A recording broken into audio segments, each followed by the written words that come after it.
Hi guys! Welcome back sa YouTube channel ko. So for today, meron tayong conceptual problem. Actually, pwede rin naman siyang computation. Pero sige, let's say na conceptual na lang siya. Conceptual problem coming from, or conceptual question coming from differential calculus.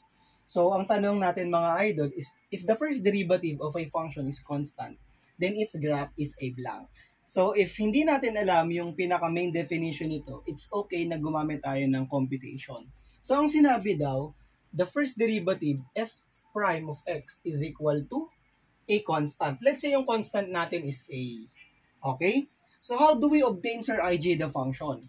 So since ang binigay is the first derivative, that means that if we want to obtain the function, we have to use the anti-differentiation or what we all know as the integration. So anong gagawin natin dyan, Sir IJ? So integrate both sides of the function with respect to x. So ito with respect to x, the f prime of x will become f of x is equal to, ang integral ng constant, dx, lalagyan lang natin siya ng x, and then mag-a-add lang tayo ng another constant. Let's say c1 or c, basta another constant to. So ibig sabihin, ito pala yung resulting function natin. If maalala natin yung slope-intercept form, we have y is equal to mx plus b. So itong y equals mx plus b is the equation of a line given the slope and the y-intercept. Therefore, for this definition, the correct answer must be a line. So ganun lang po siya. Kapag sa itong A and D, parang wala namang ganitong tanong sa ganitong klase ng calculus na or conceptual question.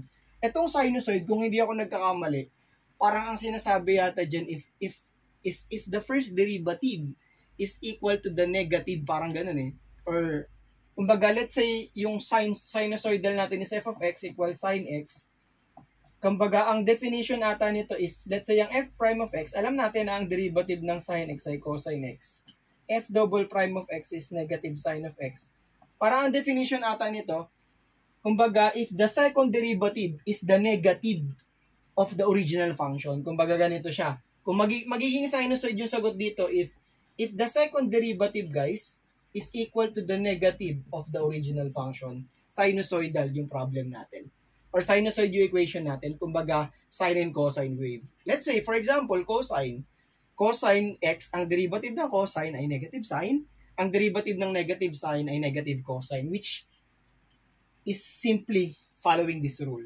The f double prime, or the second derivative of a function, is the negative of the original function, then the graph is a sinusoid. Kumbaga ganun yung magiging question when it comes to this answer. So sana may natutunan kayo or na-refresh man lang kayo for today. And keep safe mga Lodi Cakes. And thank you so much for the support. And sana patuloy kayo manood ng mga tutorials natin regarding mathematics and engineering related contents. Kita-kits, bye-bye and God bless.